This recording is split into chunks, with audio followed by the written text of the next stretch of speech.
apresenta diferente, divertido, surpreendente. Conexão HQ. Estrelando UCM Comics. Versão brasileira Alamo.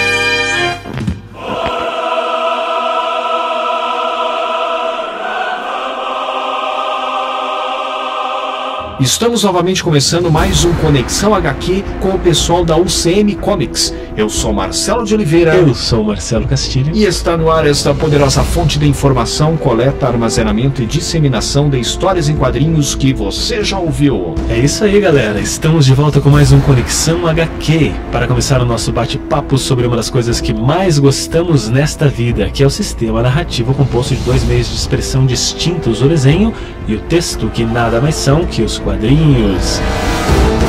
Devo dizer que está começando o Conexão HQ.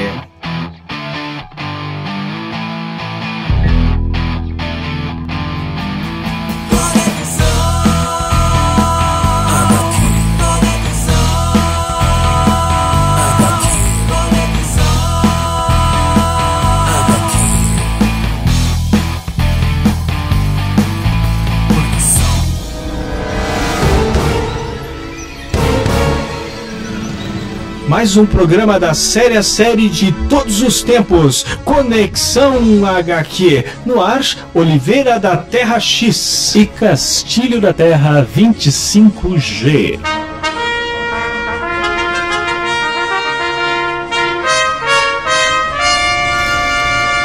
Crise nas Infinitas Terras.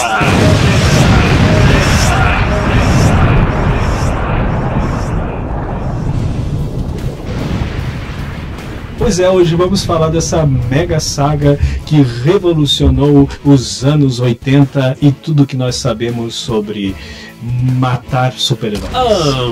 Até que enfim, a mega saga da DC, até que enfim chegou a hora. Mas é que nós chegamos com muita curiosidade interessante dessa vez. Crisis on the Infinity Earth, ou Crise nas Infinitas Terras, só pra a gente começar, foi um evento apocalíptico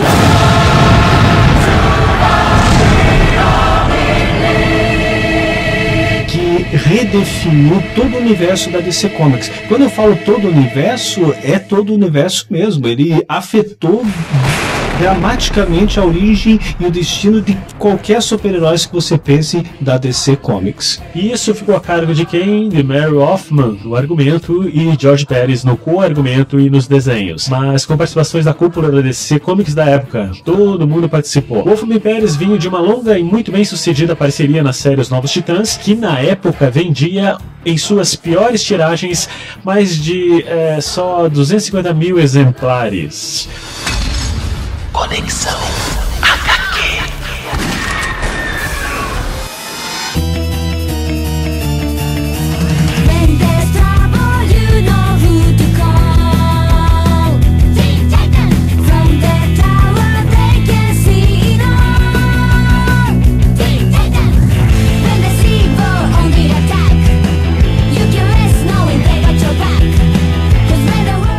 Eu era fanático pelos Novos Titãs e acredito que eles vendiam isso mesmo. Nós éramos fanáticos, com certeza. Vamos nessa, Titãs! Onde é que vocês estão indo? Uau! Conexão HQ. Enquanto isso, na Sala de Justiça.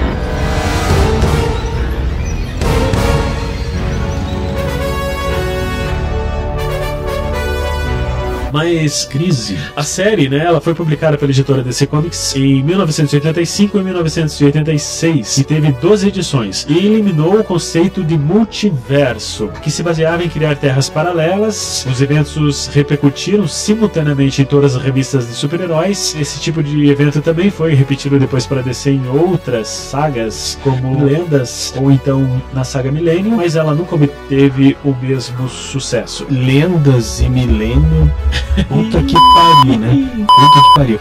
É que assim, sabe o que eu acho? Esse negócio de multiverso foi o seguinte: a cúpula da DC Comics, como você disse, era tão fechada em si e os heróis eram imexíveis, vamos dizer assim, se é que existe essa palavra, que era complicado assim você dar a carta branca para um grande roteirista pegar um personagem clássico e mudá-lo.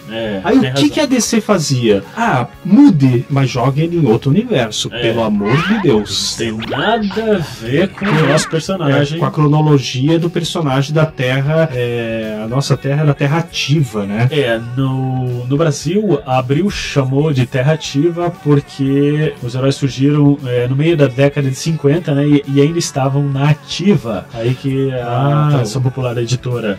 Mas originalmente ela se chamava Terra 1 lá nos Estados Unidos. A Terra 1 era onde os personagens clássicos com a cronologia certa estavam acontecendo, ou a Terra Ativa aqui no Brasil. Carta branca para você fazer alguma merda com o Superman, faça, mas faça lá na Terra M, que é você fazer merda.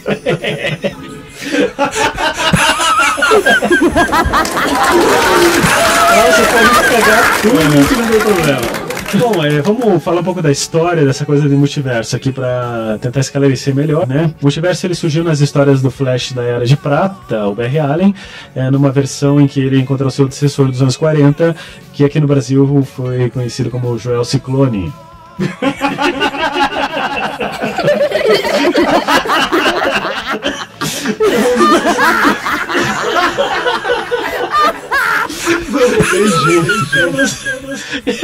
Não tem jeito. Nós estávamos proibidos de rir, mas não tem jeito.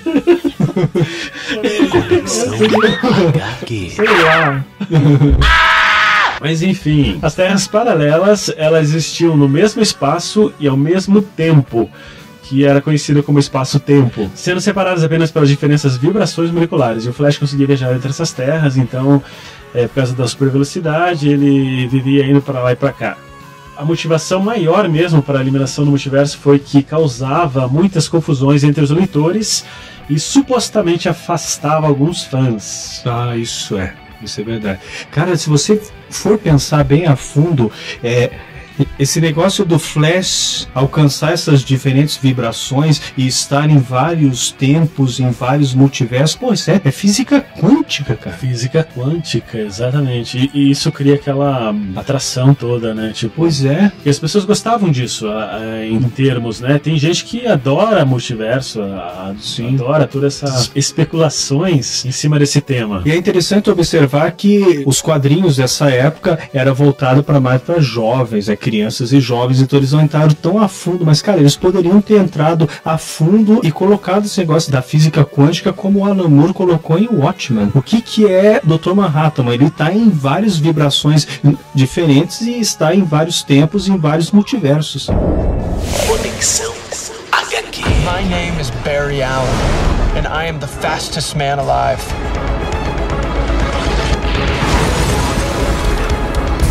A friend recently gave me the idea for a new name.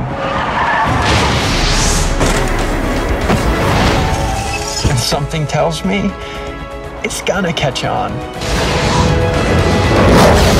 The Flash series premiere coming this fall to the CW. Conexão HQ. Enquanto isso, na Sala de Justiça. E as terras, hein?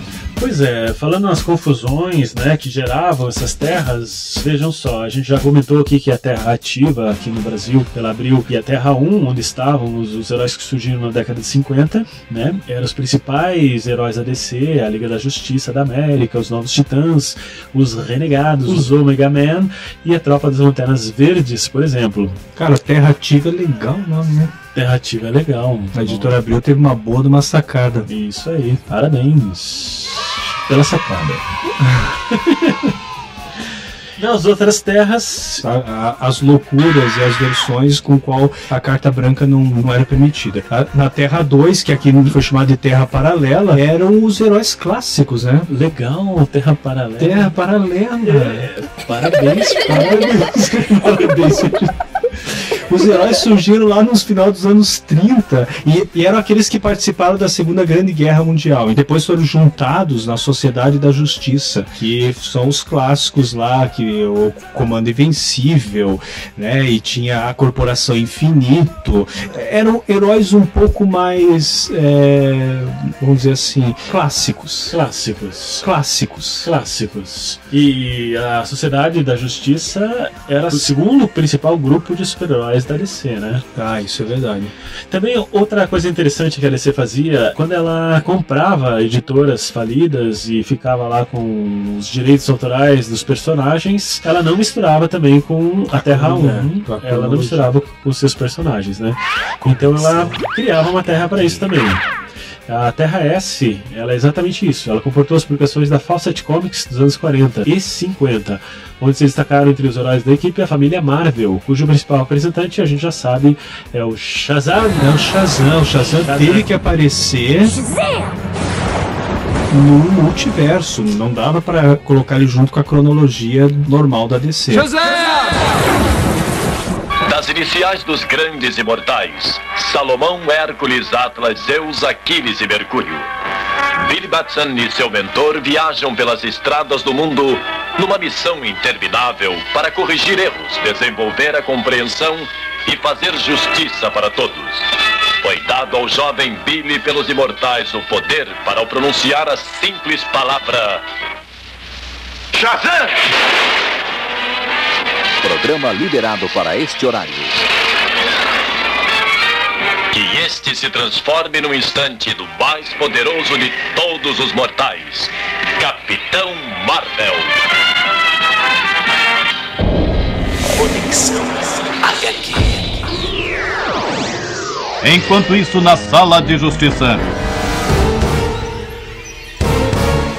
Já na Terra X, a Segunda Grande Guerra foi ganha pelo Eixo e o mais famoso grupo são os Combatentes da Liberdade, que continuam a enfrentar os alemães e reúne ainda os personagens que a DC Comics adquiriu da Quality Comics. A Terra X, ela é o quê? Ela é a Terra onde se faziam as histórias de guerra ainda mesmo depois que a guerra tinha terminado. Então todos os personagens da guerra estavam lá. Os Combatentes da Liberdade, a gente tinha o Sargento Rock, a gente tinha até a Companhia Moleza, o Tanque Mal Assombrado. Era tudo histórias dessa Terra X para dar continuidade aí em quadrinhos de guerra. Já na Terra 4, heróis e vilões da antiga Charlton Comics, como os famosos Capitão Átomo, Besouro Azul, Sombra da Noite, Pacificador, Questão, Thunderbolt e Mestre Judoka. E assim, todas essas terras que nós vimos agora eram as importantes, mas não eram as únicas, não. Nós tínhamos outras,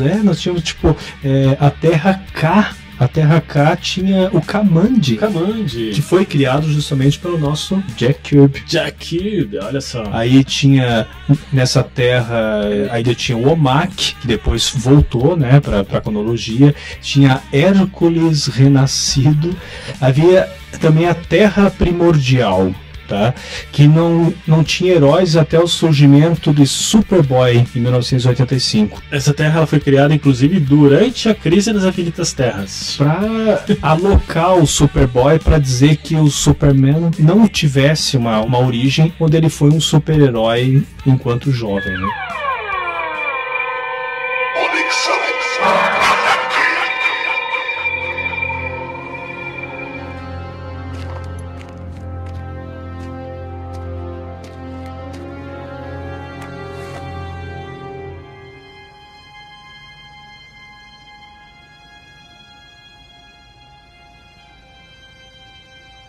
Is that what I think it is?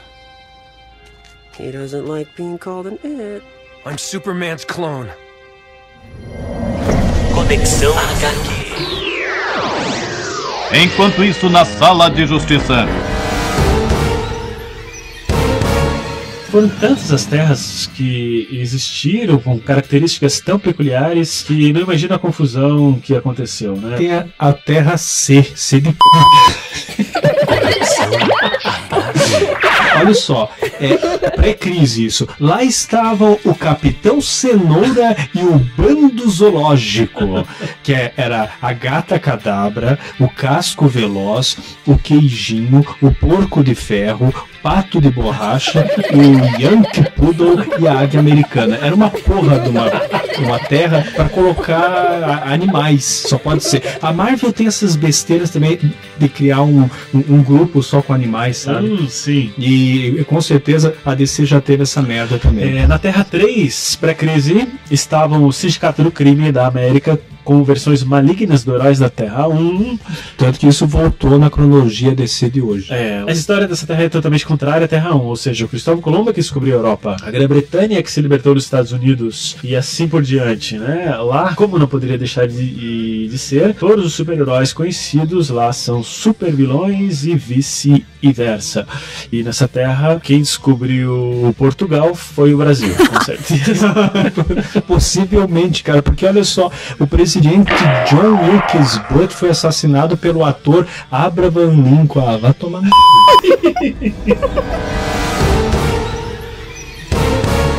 Agora vamos falar de pós-crise. O que a crise trouxe para o mundo dos quadrinhos após esse acontecimento? Ela dividiu a história da DC em pré-crise e pós-crise. Tudo que foi depois dos eventos, todos os personagens da DC tiveram suas origens revisitadas, revistas e tudo começou de novo. Tudo começou do zero. Inclusive os títulos, né? Começaram todos do zero. E na época, grandes quadrinistas tomaram a frente desses personagens, né? Foram contratados dos melhores, principalmente com os grandes títulos da DC, né? George Pérez à frente da Mulher Maravilha, o Frank Miller pegou o Batman, o Superman foi pelo John Byrne. Aí pela frente. A Liga da Justiça veio com a sua melhor fase, né? Que o Kate Giffen, o J.M. DeMatteis e o Kevin Maguire, eles vieram com aquela Liga da Justiça engraçada que vendeu horrores e foi a Liga da Justiça que fez um sucesso absoluto.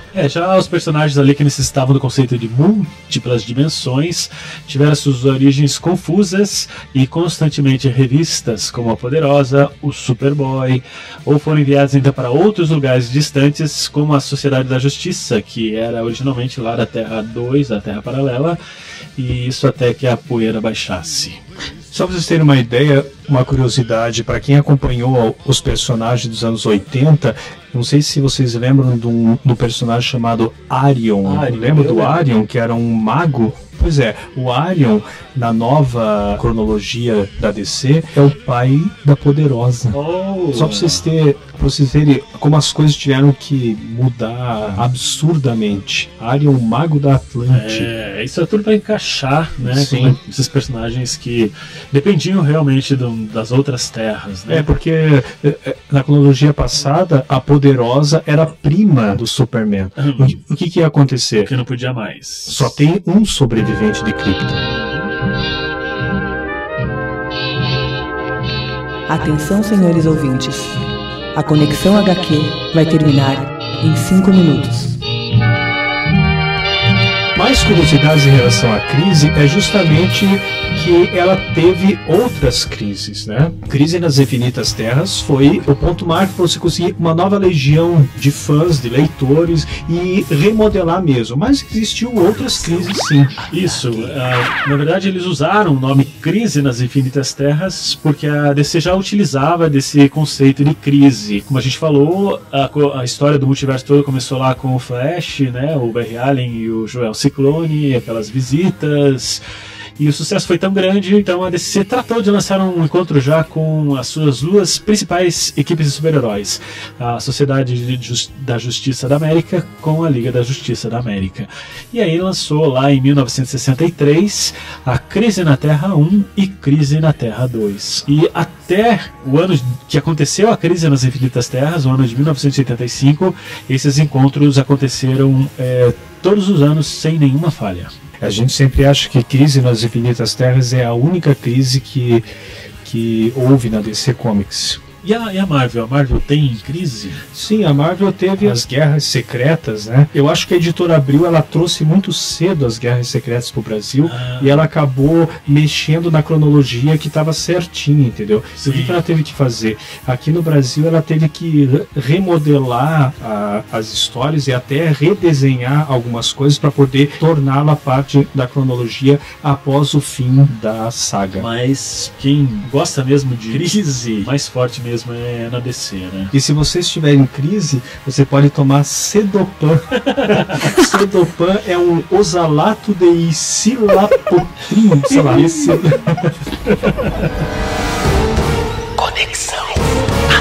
A Crise nas Infinitas Terras no Brasil foi um sucesso estrondoso. Com certeza. E a editora Abril fez uma coisa muito interessante, que ela fez a crise se perpassar por todas as revistas de linha da época. Você tinha a crise principal acontecendo e ela se desdobrava nas outras revistas. É isso, como aconteceu na versão americana também, né? Por isso que eu acho que fez tanto sucesso, né? Foi uma coisa assim, até então inédita nos quadrinhos. Sim. E foi uma coisa bem armada, bem fechada e que culminou com essa saga, essa mega saga incrível da DC.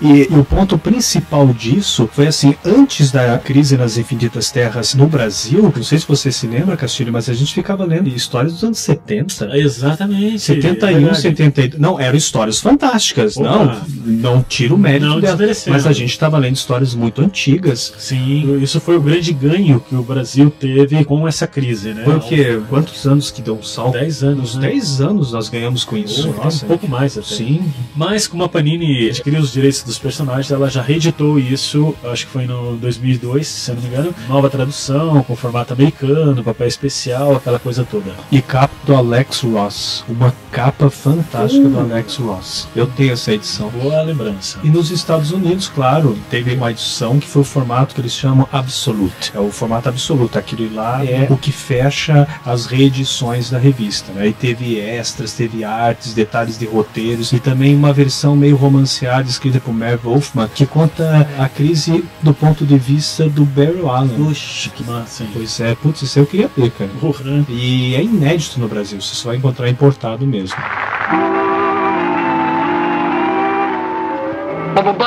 Já está na hora de irmos embora.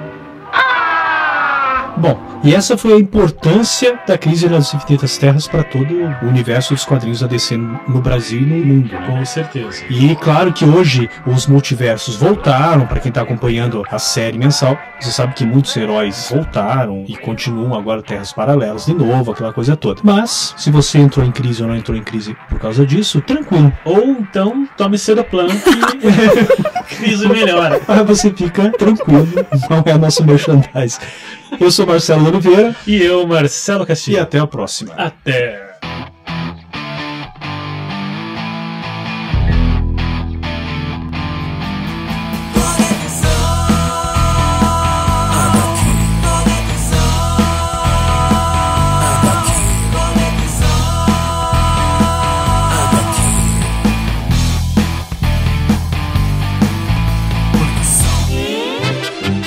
Isso é tudo pessoal. Conexão HQ, numa produção UCM Comics.